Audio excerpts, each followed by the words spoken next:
In the past few years, a group of scientists have been experimenting with Buddhist monks in a project called Mind and Life. These neuroscientists share a common goal with the Buddhists, namely to understand the nature of the mind. With meditation, Buddhists have developed a set of training procedures that are designed to improve the mind. This timely encounter between Buddhism and science is encouraged by the Dalai Lama. The scientists, on the other hand, are challenged by the resonant parallels between modern physics and the premonitions formulated by the Buddhist thinkers on the inconsistency of matter. The same challenge motivates psychologists to understand elaborate Buddhist theories of the mind. The scientists studying meditative states are pioneers in their field. They try to understand the mechanisms by which the mind influences the body and explore the extraordinary plasticity of the brain.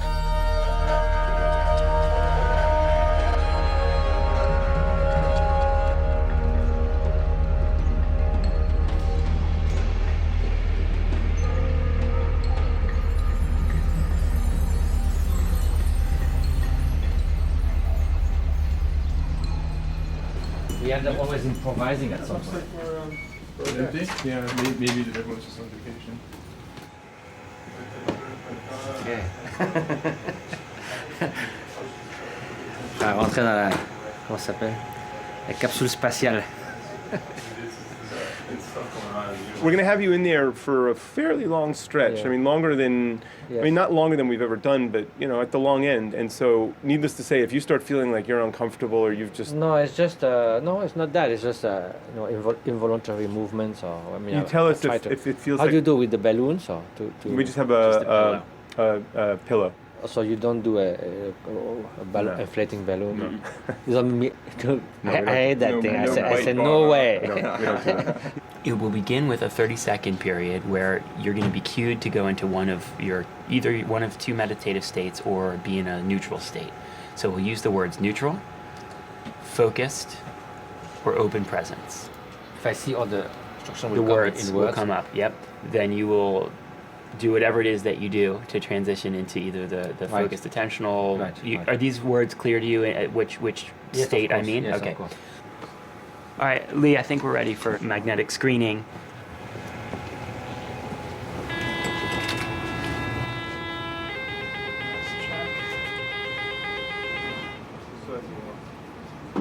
Mathieu Ricard is a former biologist.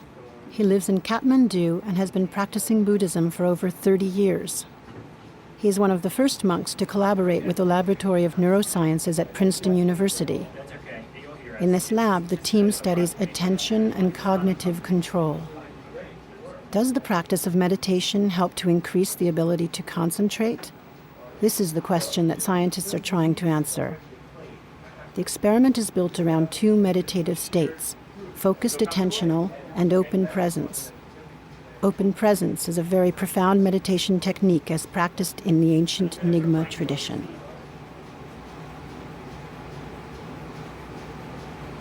Okay.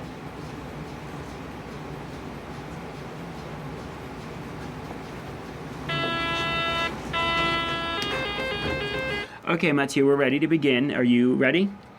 Okay.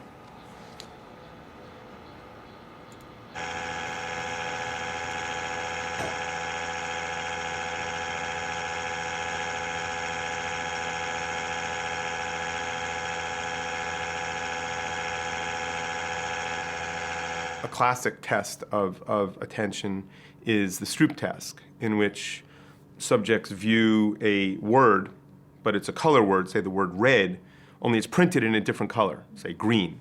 And the task is to name the color. So in this case, I would have to say green, but it's very tempting, it's very difficult to override the tendency to want to read the word.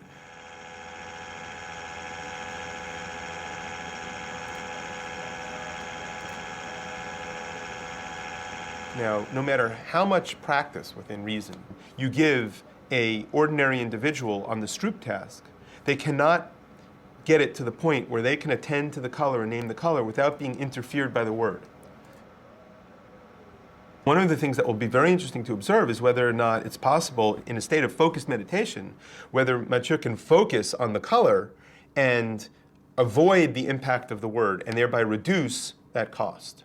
And if we can see that, we're comparing his performance of the task in that state to a neutral state where he performs it just like you or I would. And if we see a difference, that would be a very interesting finding. It would suggest that indeed that practice of focused attention has given him a greater capacity for control or for selective attention than you or I are able to achieve. Okay, Mathieu, is that okay on your end? Very good. If you don't mind, we're going to just continue then with another block of exactly the same task. Okay.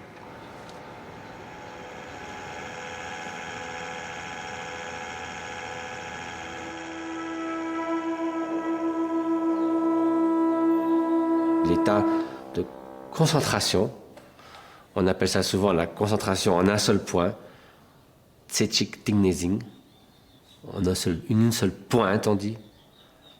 Le contraire d'un esprit qui a des pointes multiples, c'est-à-dire qui va constamment à droite à gauche. Donc là, on va essayer de se concentrer, c'est tout à fait simple, sur un objet particulier. Alors, ça peut être un objet mental, mais dans ce cas-là, ici, on demande aux méditants de se concentrer sur un objet extérieur. Dès qu'on est conscient qu'on a un peu été distrait, on ramène simplement la concentration sur l'objet. Et on fait ça encore et encore. Et l'image qu'on donne, c'est comme un papillon qui butine un peu sur une fleur, il fait un petit tour, il revient sur la fleur, et puis il fait ça plusieurs fois.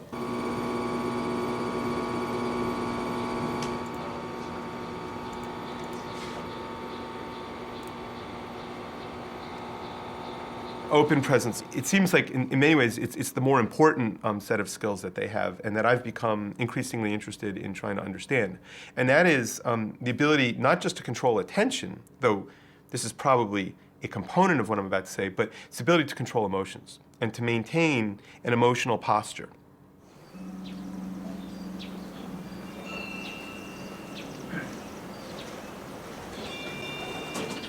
Meditation also can mean analyzing.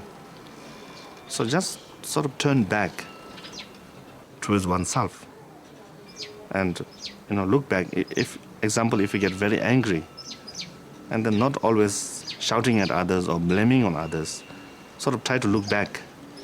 Where does this anger come from? What does it look like? Why is it so strong? Then naturally the anger becomes much softer and much gentler. And when anger becomes much softer, we become much more happier. So I think it's seeing from a different angle, not always from the one direction, but seeing from a different angle. There's a good, example is given in the teaching is that if somebody hit you with a stick, normally we get angry at that person. But if you sort of analyze, there's three. There's a stick and the person and his negative emotion, his anger. So we don't blame the stick because the person is using the stick. Nobody gets angry at the stick, but we get angry at the person. But if you really think, that person is overpowered by his anger. So our enemy is not the person, but his anger. So why we create another anger against another anger? Hello. Yes? If you do 90 seconds, that will delay too much the whole series. Okay, give me one moment to think about that. We're up to 1:30 now? Yeah, so he's asking for longer periods of time to transition. I was worried about that. Yeah, so... Gone from 30 seconds to 1 minute. Right, and he said for open presence, an extra 30 seconds would be beneficial. We've gone up to a minute already? A minute, he asked for. now? Oh. Just now I added it, and he tried it at a minute and thought, if I could have a little longer. It's another 30 seconds. Oh, what's going to add? It's going to add a 12. Okay, let me just get set up and we'll get started momentarily. Okay.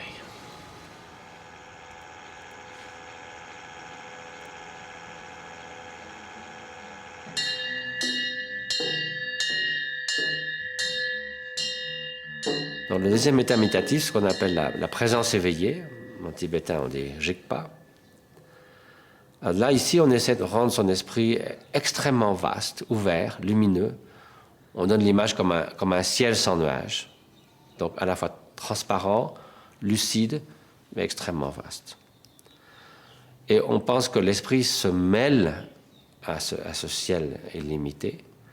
Et que de ce fait, l'esprit devient libre de toutes les constructions mentales, toutes les élaborations mentales. Et bien qu'on n'essaie pas d'arrêter ou de bloquer les pensées ou les perceptions, néanmoins, on cesse d'être influencé par les phénomènes, par les perceptions. On les laisse tels qu'ils sont.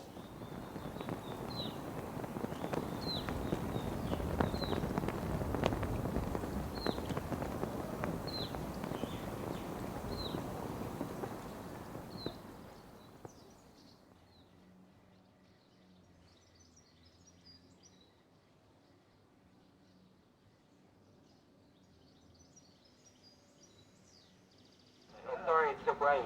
Okay. Okay, here, close your eyes.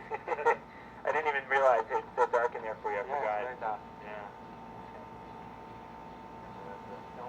So we have a lunch is on the way, but let's just go out here. Okay. I think. Do you want to see your brain? Is that something you've had opportunity to do? Ouais, why not? So I'm just going to show you the anatomy. We don't have. Yeah. You are going to look at the singular? Yes, exactly. So you can show me where it is. Well, I can show you. So that's from the bottom up? So this is going to go like this. Or like this? Yes, from left to right. The Left to structure right. of the brain. And so we're approaching the midline here. Uh-huh. This right here, this dark area here, This is the cingulate. the cingulate sulcus. And what we're interested in generally is the cortex that surrounds the sulcus, the cingulate gyrus, and the area just. So that's why when you do an error, something is manifest there. This is what's believed, and, Yeah. There are different versions of what exactly causes the response. But this is certainly an area of interest for these studies.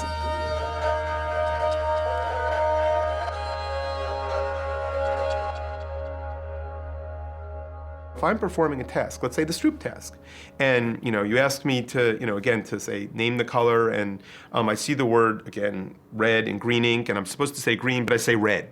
I go, oh! Right. Now, I don't get really upset, but there's a little twinge, right, that maybe is the beginnings of an emotion that is there for a purpose. And we can measure, again, signals associated with that. Now, one of the questions that we've had about that brain area that seems to respond, or one of the brain areas that seems to respond when people trip up or actually make mistakes, is whether that area is responding in kind of a purely cognitive sense. There really is no emotion. I've said I think it's proto-emotional, but maybe it's not. Maybe it's just a very dried, kind of the way a computer would notice, grading your exam by computer would notice you made a mistake. If, however, open presence is a state in which you continue to be able to perform cognitively, but you've adjusted or changed your emotional response, the actual experienced emotional response to those cognitive functions, then we might be able to see a dissociation in the response of these brain areas. So there's an opportunity here for us, in some sense, I don't want to sound too mercenary, but in some sense to exploit the ability that a Buddhist adept or an adept meditative practitioner may have in establishing an emotional equilibrium at the same time that they're still able to perform a task, to understand which parts of the brain are coding those possibly separate, though possibly the same functions. So I think there's a real, two-way street here. I mean, well, at least we have something to gain by working with the Buddhists. Sometimes I wonder what they have to gain by working with us. One thing for Buddhists, for us practice, is to share with others. We're not into converting people. I think if you look in the Buddhist history, there's never been Buddhists being going to other country and try to convert people. But we share if our how do you say, experience or things like that. So many people, they get interest into Buddhists, so we most welcome them. His Holiness Dalai Lama always say, when he travels to West, he always say, I'm not here to make one or two more Buddhists, but I'm just here to share with you my experience.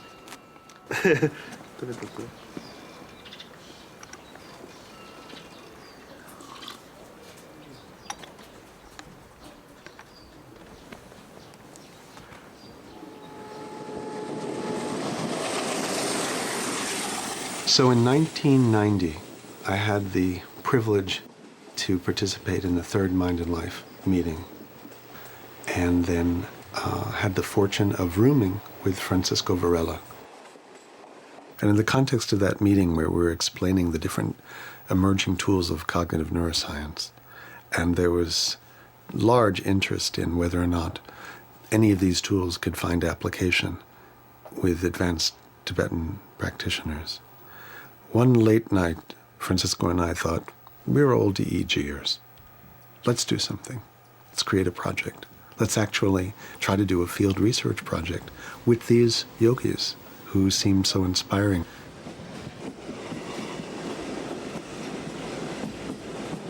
By the fall of 1992, we were able to actually do a field research program in India. And the purpose of that program was to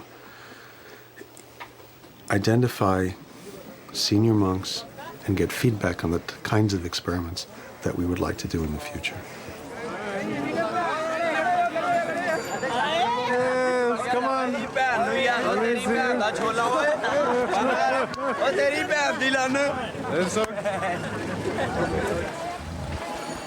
The most important thing to the Dalai Lama, who is interested in requesting that these yogis participate with us, was that this project could be of benefit. And that was also our motivation.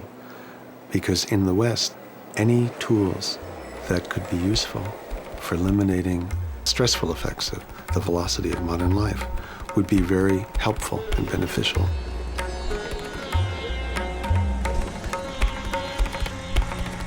When we got to Dharamsala, the senior shamatha practitioner told us, you cannot bring these yogis to your laboratory.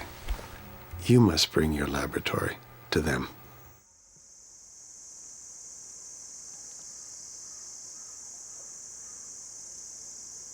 So at that time, we had set up a laboratory in a house that we had to essentially abandon. And we then began a series of interviews with advanced practitioners who had been in retreat for years in Neolithic stone huts that many of them had built with their own hands.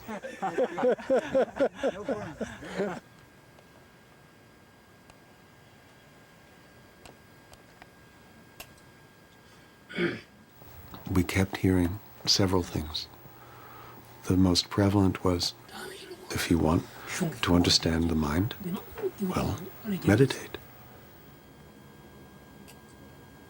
If the mind is colorless, odorless, it is a space in which phenomena occur, how do you measure that?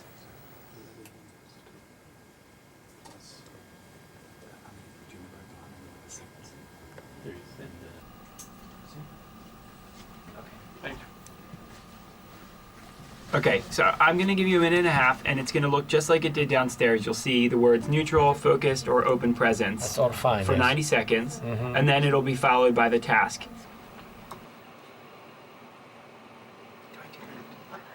One of the precautions that we've just taken in today's session was to place an additional electrode on the muscle itself to determine whether what we're seeing is coming from the muscle, which is part of the facial expression change that he has when he enters the open presence state, or whether in fact it's a signal coming from the brain.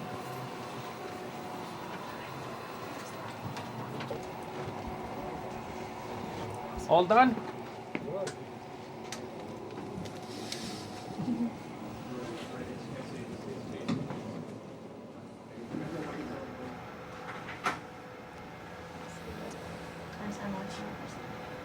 So I've got a question for you. You don't adopt open presence when you're driving down the street or going to the post office. Well, I mean, no, but certainly the idea is that there's no discontinuity in the end between the meditation and the daily life. So certainly, I mean, we say experienced meditator, they remain in open presence all the time. It's a kind of, the notion of flow. This is a very fundamental and very profound and inner notion of flow, I think. If your meditation is one thing, your daily life is totally something else, then, it's nice to do meditation, but it's not really becoming integrating part of your mind stream. That means your mind has not changed.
The study of emotions has become central to the neurosciences.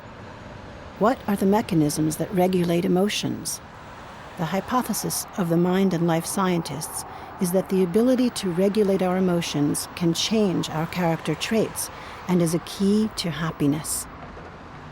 The emotional training the Buddhists have practiced for 2,500 years not only attracts Western psychology, it challenges it.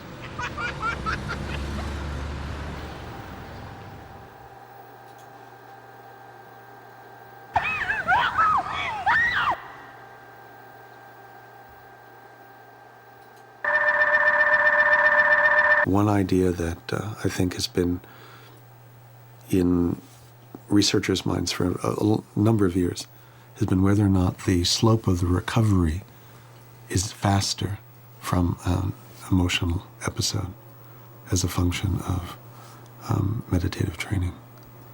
And one way to investigate that is to elicit affect and then look at its onsets and offsets. And that can be done by looking at physiology, at facial expression, and at other indirect measures like the eye blink startle. So we present a slide for 6 or 7 seconds, and 4 or 5 seconds after the onset of the slide, the startle probe may happen. In the context of experimenting with a Tibetan monk, the cross-cultural issues of slides that have been normalized in a Western population was very problematic. For instance, this slide here is of chocolate ice cream balls, and this was not understood. This, to us, is very positive, certainly to me, but this was not an object that was parsed by the yogi who was looking at this.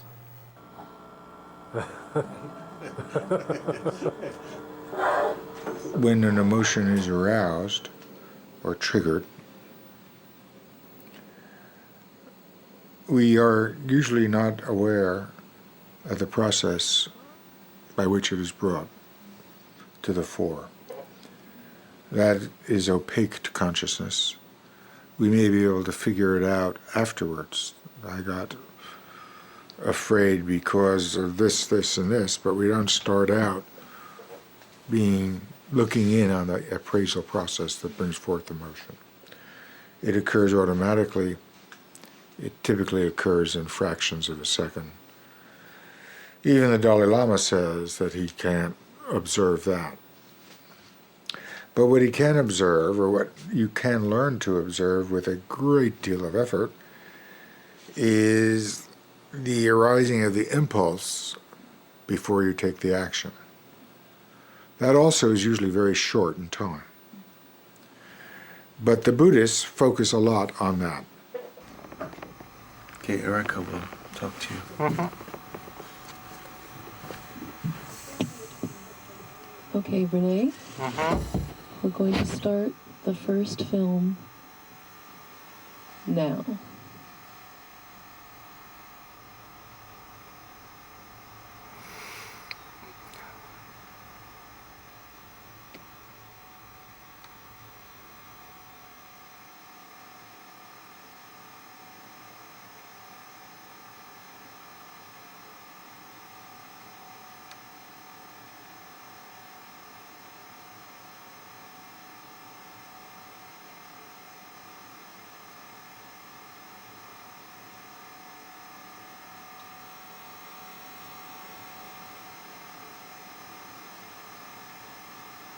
Okay, Renee, I'm going to ask you to rate your emotional experience. And I'd like you to use a scale from 0 to 8 to tell me how much of each emotion you felt. 0 to 8. Yes. So the first one is anger, 0. sadness,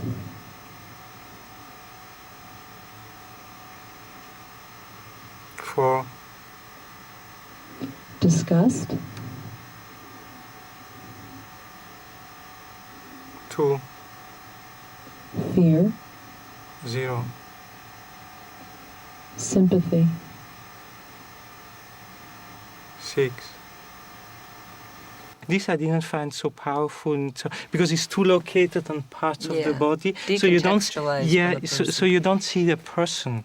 I think that the thing that's challenging for us as researchers is we want to find stimuli that will differentiate between people who would show a compassionate response or feel a compassionate response from those who might be less likely. There's certain shots where you could feel there's a person there, but not that much because it focused on the burn, so because this you show to a doctor, he doesn't get a normal reaction either. Right, because that's his profession, or a butcher, and just to give an example, right? So you wouldn't have any specific reaction.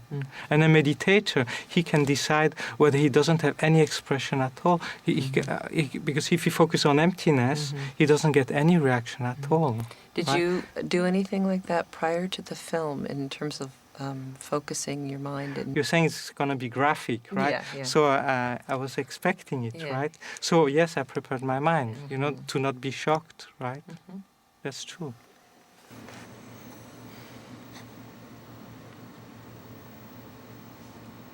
Just for a little coding, did you see what he just did? In FACS, the facial action coding system, which is the totally comprehensive coding system developed by Paul Ekman and Wally Friesen that we were talking about before. Every visually distinguishable movement of the face has an arbitrary numeric code. So if you lift the inner portion of the eyebrows, that's action unit 1. Outer portion's action unit 2, which is what he just did. Lowering them like that is 4, and there are 44 different action units. He's dilating his nostrils, which is action unit 38.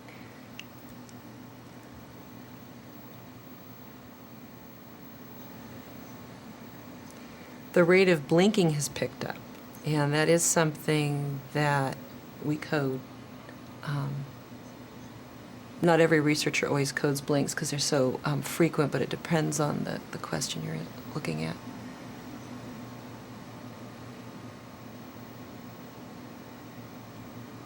What's interesting here is the lack of expression. When we show these films to college undergraduates, you get very, very intense displays of disgust, sometimes combinations of disgust and fear, things like, and dramatic. And he's just, other than showing subtle signs of maybe concentration by like slightly tensing his eyelids, I'm not seeing anything.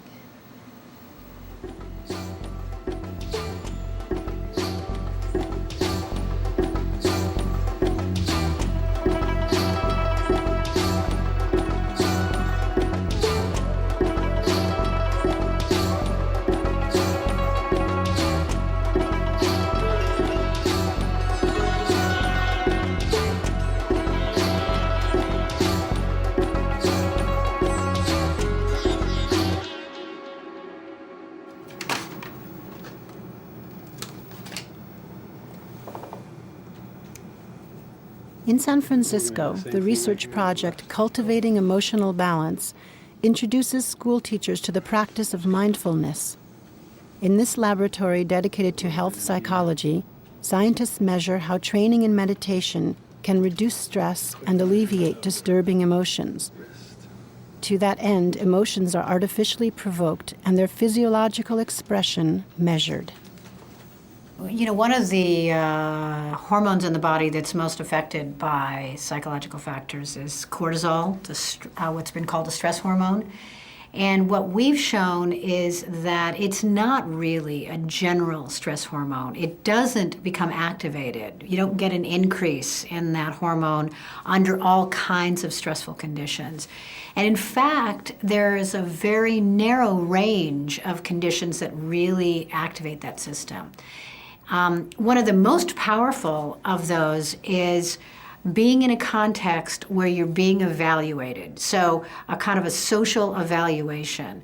And what it seems to be is that when somebody is threatened and thinks that others are going to view them negatively, that threat activates this system. Remember to work as quickly and accurately as possible and speak clearly.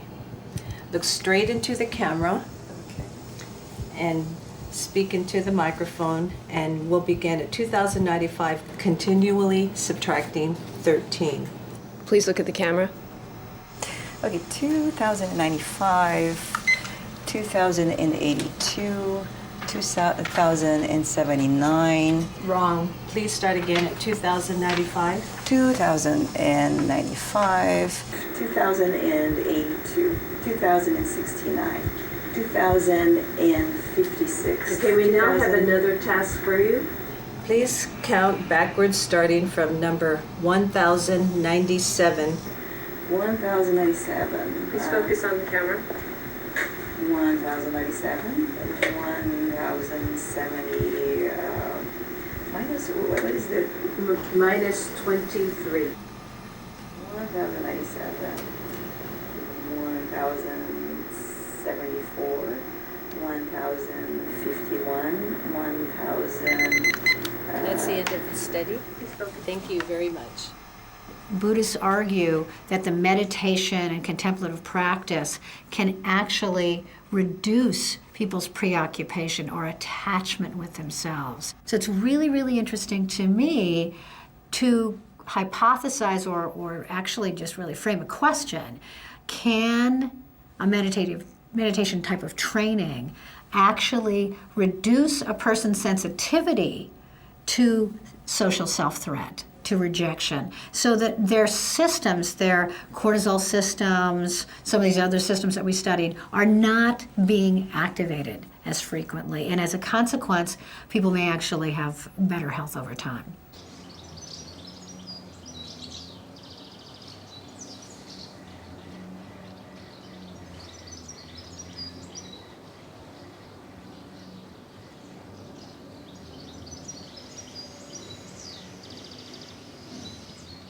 Mindfulness meditation,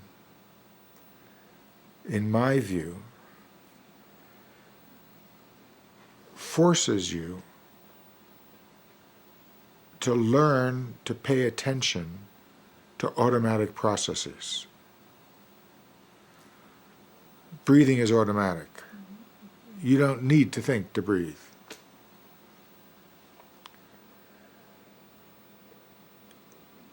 Walking is automatic once you've learned to do it. You don't need to think about taking steps in order to walk. Getting the food from the plate into your mouth. But in these practices, by making you focus on it, you're developing consciousness of automatic activity. In order to do that, you're building new neural connections that aren't there. My theory, and it's in the last few pages of the second edition of Emotions Revealed, is that these new neural connections that you've constructed for monitoring breathing, eating, and walking will allow you to monitor the arousal of emotional impulses, which is also automatic. If you've made automatic functioning conscious, then you will be conscious of other automatic.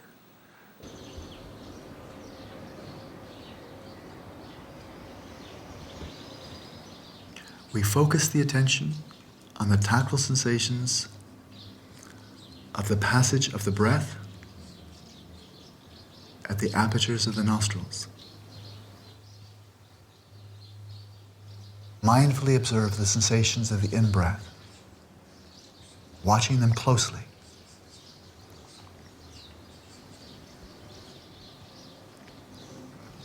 And as soon as you note that laxity or dullness is set in, immediately remedy that by arousing your attention, taking a fresh interest in the practice. On the other hand, if you find the mind has fallen into excitation, distraction, relax more deeply.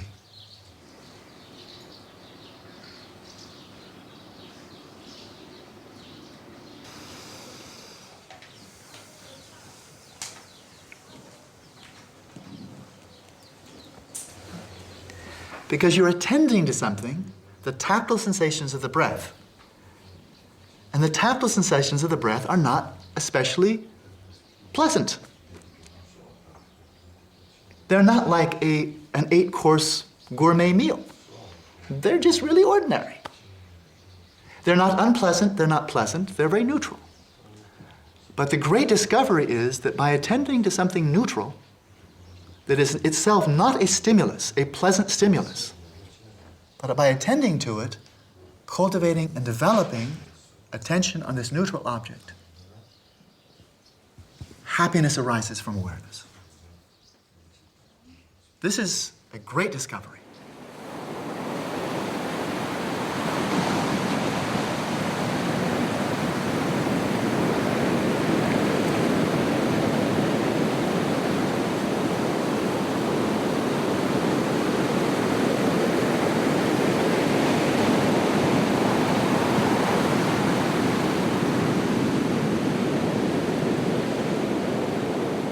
Turning point in the project was one afternoon when we visited the home of a yogi who spoke to us about the nature of compassion. He didn't want to have anything to do with our computers or our tasks, and we had what was a life-changing afternoon where this geshe spoke to us, and he then opened up about the possibility of emotion triggering this sincere wish to be of help to another being, but that compassionate action was not this sense of pathos for the suffering, but this skillful emanation of means to alleviate that suffering. And that afternoon, Richie sat down and said, I'm going to bring compassion into the lexicon of academic psychology.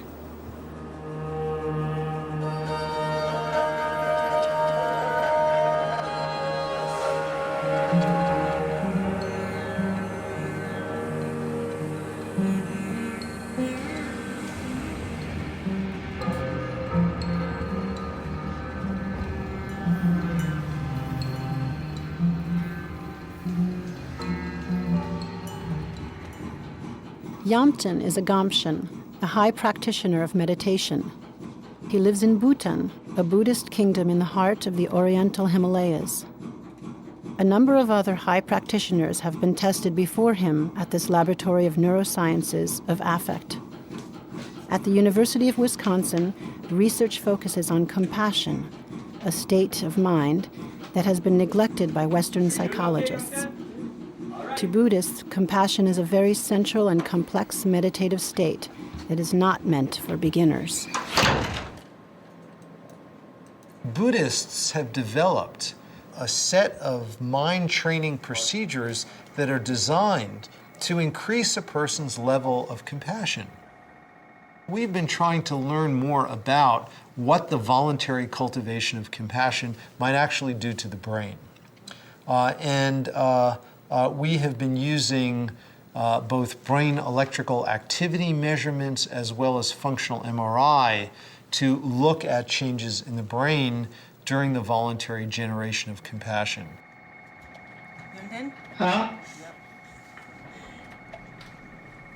Tane konza gozugen, tane tambo lungmaten, tane korang ningje labgare, tane tedi chikpare.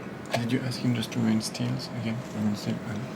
Takiren de lulu de gudu, tane move kayan mate, mi tane che gudu.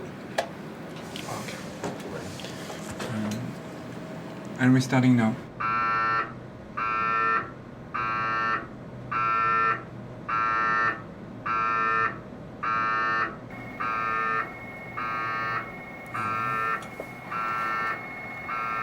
Ningme ninje, ningme ninje.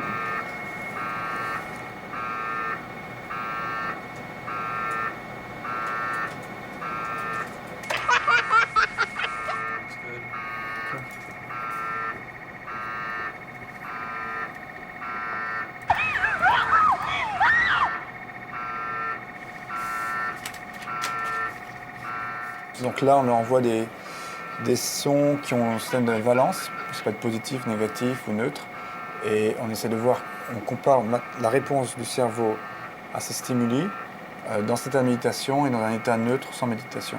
Et on essaie de mieux comprendre comme ça l'impact de cet état méditatif sur le cerveau.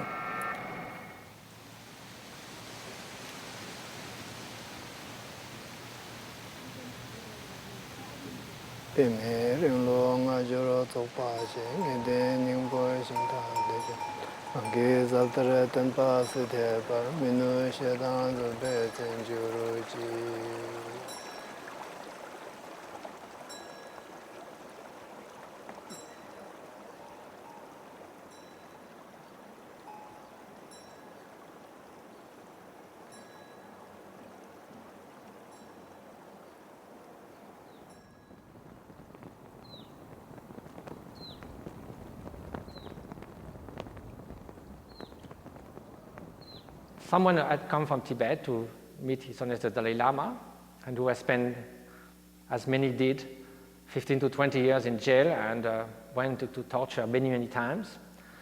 And His Holiness asked him, did you have fear sometime? And that person thought deeply and said, well, occasionally, my deepest fear was seeing that I might have felt strong hatred to those who were torturing me, because that would have completely destroyed me. And then on top of being tortured and suffering so much, I would have no bearing about meaning of life, the quintessence of what I'm trying to do, and that would have been really the worst thing that could happen to me. So when someone quoted that recently, there was a panel with French intellectuals, they said, that's despicable. This is just stupid resignation. How can you say that? You are sort of excusing torture and everything like that. Well, again, there's a complete difference between resignation and feeling compassion towards those who might torture you or other people, simply at looking that may all that which brought that in their mind, may that cease. May all the suffering they are inflicting on others and occasionally on themselves too, of course we cannot compare that, but still, may that cease completely. May those afflictive emotions be removed from their mind. So that is true compassion.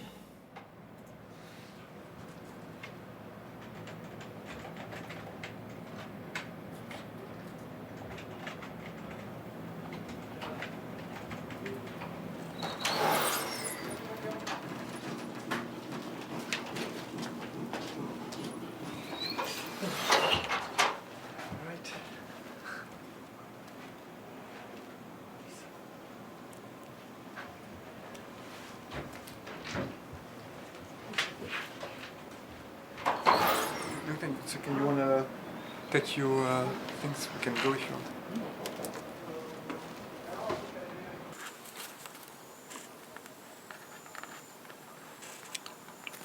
만소 파율라 양 나랑 참강 충충지 반복이 강바 충충지 소송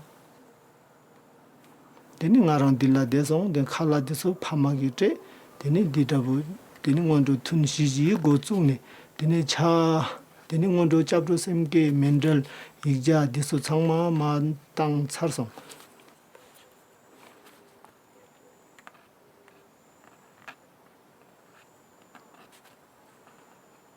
lamen nenjur tang ma song ina cha bum te chi thi gu da bu do song digi kabla den pha bar sam la do de coordination se khan ka chi lam da chik da bu lam pe ma wang ching nang song se den chap je jar rim pu che ni ning thi gi nang ne den pe me se ka chen pu za pu di ye shi lam sa ya yo re o digi thi ga chi thop song di je di den nga rang yin ju ter sar gi nyam len je gan re lo sum nang la den de 카드 툭툭이 온도 다부 땅네 어디 다부 제송 되니 냠는 자르름 붙이게 가능성 되래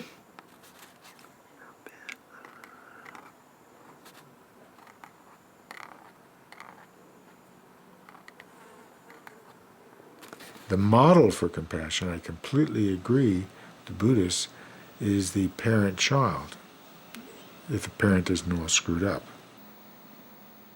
The issue is how do you extend that?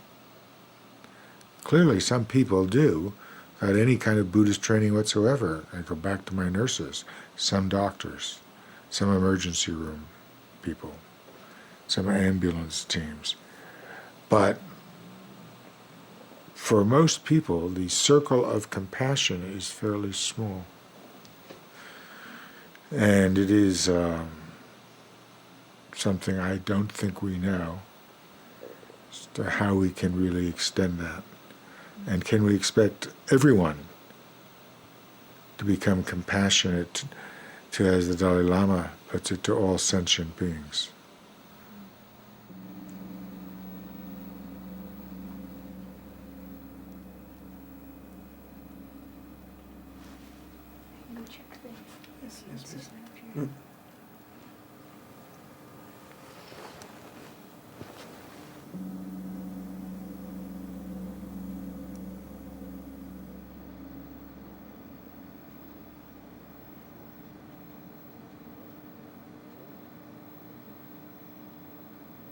What we found is that among the adept practitioners, there were changes in the brain in a particular frequency of the brain called gamma. And gamma is a fast frequency oscillation that is associated with activation of networks in the brain. And what we found is that there were specific networks that were activated, and they were activated in synchrony. And we were looking at networks in the prefrontal cortex as well as in the back of the brain called the parietal cortex. And those areas were highly activated and synchronized during the generation of compassion. Ta di pena ta gom manyong ken so ta lo maten ta ninje ke ba degas ma to togo mi do. Ta di no se tata ba do nyamlen sheken ye pere. Ta di lo maten ta ninje gon di kebar di teng. Ta di pe ma se ka se teng do. Ta che. Ta di no la chi vare. Ta pena dungo no la jo du ta 추서 예 추치세나 근데 남균 이마를 추서 니다 시제 다디 domne 추서 가세 고요레 미세들라 근데 디 워드 가사 로데 추시션 간데 디따따 정도 로 개밤에도 냠냠가 모뇽 가세스가 냠도 더요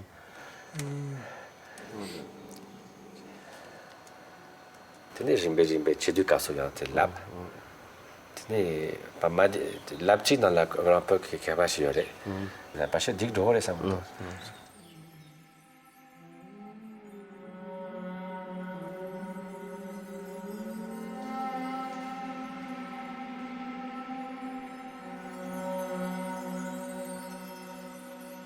This happened in my life 14 years ago, and now there's actually continuity from this in the form of a project that takes the lessons from this experience and makes it much more tractable scientifically.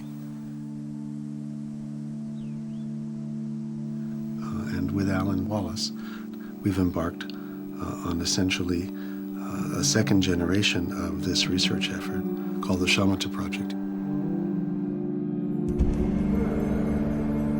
The neurobiologist Francisco Varela, who died in 2001, was one of the first to install a dialogue between Buddhism and science. He wrote, "In my lab in Paris, I conduct experiments on the mental phenomenon of awareness, which is a very ordinary mental activity in everyday life. During these experiments, it is necessary to distinguish between those people that act naturally and those that have actually been trained in mindfulness meditation. These two categories give different results. The ability to observe the experience from within has become crucial to science. Herein lies the revolutionary potential that has come out of the contemplative traditions which form our universal heritage."